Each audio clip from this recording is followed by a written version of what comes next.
మొత్తం తెలంగాణ ఉద్యమాన్ని అణిచివేసి ఈ ప్రజల ఆకాంక్షను తొక్కిపెట్టినటువంటి కాసు బ్రహ్మానందరెడ్డి అనేటువంటి దుర్మార్గుడు, అతని పేరు మీద ఇక్కడ నేషనల్ పార్క్ ఉండడం ఇది తెలంగాణ జాతిని అవమానించడమే తప్ప ఇంకొకటి కాదు. అందుకోసమే ఇవాళ నుంచి ఈ ఏదైతే కాసు బ్రహ్మానందరెడ్డి పేరుందో ఆ పేరును తొలగిస్తూ ప్రొఫెసర్ జయశంకర్ నేషనల్ పార్క్ గా ఇది నామకరణం చేసుకుంటా ఉన్నాం.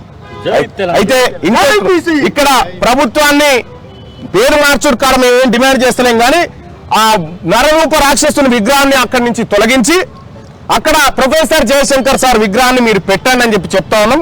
ఒకవేళ మీరు పెట్టకపోతే రేపటి మా ప్రభుత్వం బీసీ ప్రభుత్వం ఏర్పడ్డ తర్వాత ఖచ్చితంగా అక్కడ కాసు బ్రహ్మానందరెడ్డి విగ్రహాన్ని ప్రొక్లైనర్ తోని పెకిలిచ్చి అవతల పడేసి సగర్వంగా నిలువెత్తు విగ్రహాన్ని మా జయశంకర్ సార్ విగ్రహాన్ని అక్కడ పెట్టుకుంటాం. ఇదొక్కటే కాదు, ఇంకా చాలా పార్కుల పేర్లు, చాలా హాస్పిటళ్ల పేర్లు కూడా వాళ్ళ పేర్లతో ఉన్నాయి. ఎట్టి పరిస్థితిలో ఈ తెలంగాణ విధానం ప్రత్యేక రాష్ట్రాన్ని అవమానించినటువంటి వ్యక్తుల పేర్లు ఉండడానికి వీల్లేదు. ఇది ఈ తెలంగాణ రాష్ట్రం బీసీలది, ఈ తెలంగాణ రాష్ట్రం అణగారిన వర్గాలది. కాబట్టి ఎస్సీ ఎస్టీ బీసీల మందరం కూడా ఈ తెలంగాణ రాష్ట్రంలో మా ఉనికిని చాటుకోవడం కోసం, మా ఉనికిని నిలబెట్టుకోవడం కోసం ఈ కార్యక్రమాలన్నీ చేపడతా ఉన్నాం. ఇవాళ కేబీఆర్ పార్క్ ఒకటే కాదు, ఇంకా చాలా వాటి పేర్లు మార్చేది ఉంది.